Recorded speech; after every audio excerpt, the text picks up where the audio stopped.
Hi everyone, and welcome to your video tutorial on how to use Kinovea for your Lab 4 on angular kinetics.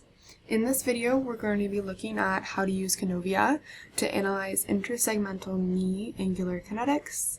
You can use the video that you recorded for your Lab 1 in this portion of your lab, or you can re-record a standing long jump video with the same parameters you did for Lab 1. When you open Kinovea, you should see something that looks something like this. If you're recording a video live in Kinovea, you can head over to your integrated webcam using this tab over here and record the video in the same way you did for Lab 1. If you want to review how to record a video in Kinovea, you can check out the video that you were sent during Lab 1 for a refresher. If you are uploading the video you already recorded, use this Folders tab up here to find the location of your saved video. Once you've found the location of your saved video, you can double click on your saved video to bring it up to full screen. Once your video has processed and is full screen, you can scrub through your video to determine where the start of your jump is. We're basically going to cut out all of the dead space between the start of your jump. So the start of your jump is going to be where your participant starts their counter movement, so where they start to flex at the knee. So that would be about here for me in this frame. So what I'm going to do is I'm going to come over to this set start of working zone here and hit the open bracket. Now it's going to set the start of my working video. Now I'm going to scrub through until I find the last frame of my jump. So that's when we return to a standing position. That's about right here for me. So I'm going to hit this close bracket, which indicates the end of my working video. Now I've cropped my video. Now you can press the play button to watch through your video again to see if you've made any mistakes. It doesn't look like I've made any mistakes, so I can move on to the next portion of this lab. I'm going to make sure that my video is set back to the first frame. This is important because we're going to be adding in some markers into our video, and then we're going to be populating them through the rest of the video. And if we're not at the first frame of our video, they won't populate backwards, they'll just populate forward, so you'll have to redo all of your work.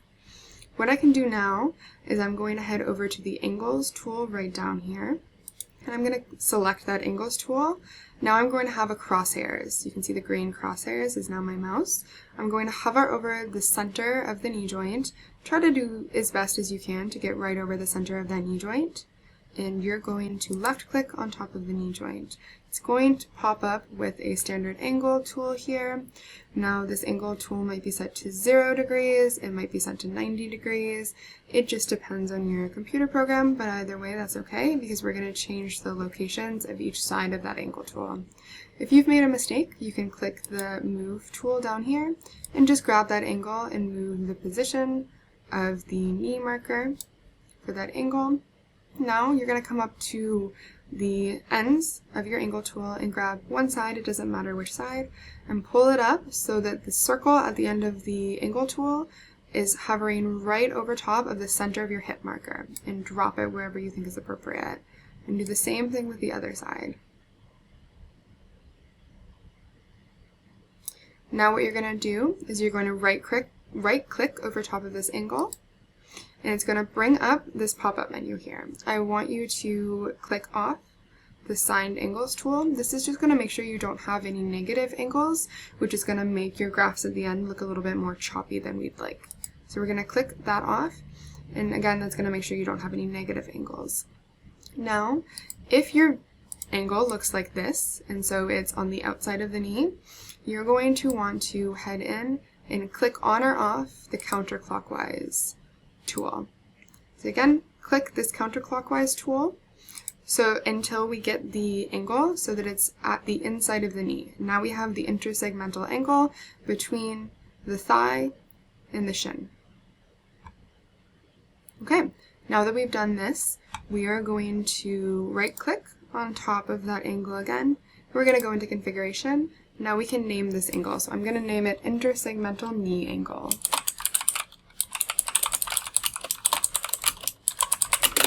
Then once I hit apply, that's going to name that angle so that it makes it easier when I'm getting my graphs to determine which angle we're looking at. Now I'm going to right click again to bring up that same pop-up menu, hover over tracking, and then hit start tracking. This is going to populate that angle through the rest of your frames.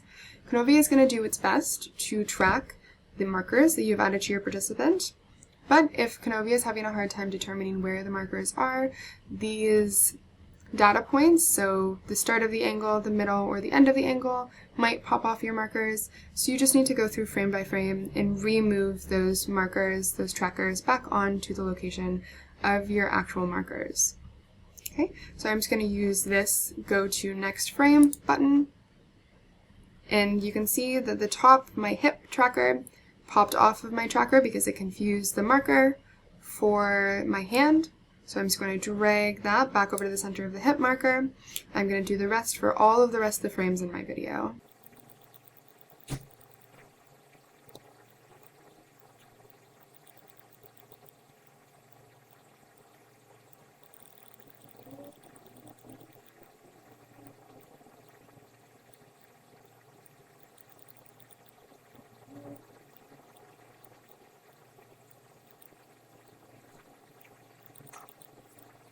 Okay, now that you're done making sure that your angle is on the correct location for each of your frames, just play your video through just to make sure you didn't make any mistakes.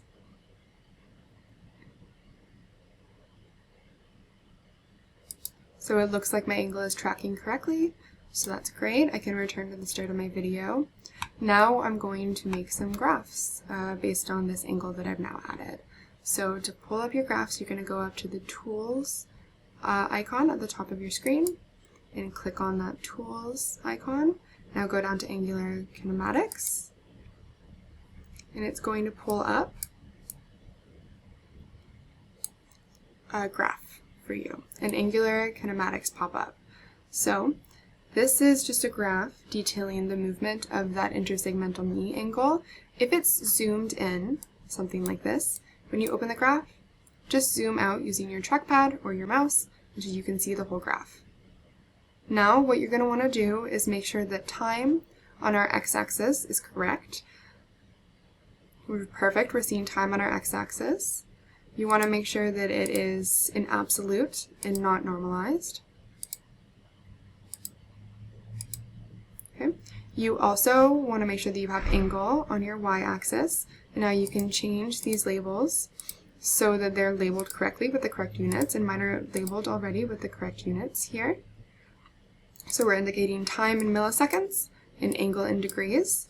Now what you're going to want to do is you're going to come down here to Export Graph, click Save to File, and you can save this image anywhere on your computer, similar to what you did in Lab 1. You're also going to change your data to angular velocity. You're going to do the same thing. Come down to Save, make sure that your X and Y axis and your title are correct, then Save to File, and you're going to do that same thing for angular acceleration. And then make sure that your title, your X and your Y axis are correct, make sure that your time is in absolute, and then Save to File. Once you're finished all of those steps, make sure to submit all 3 of the graphs that you've downloaded from Kinovea, and then fill out all of your questions for Part B of your lab. Good luck on your lab, and if you have any questions about this tutorial or using Kinovea, feel free to reach out to your TAs.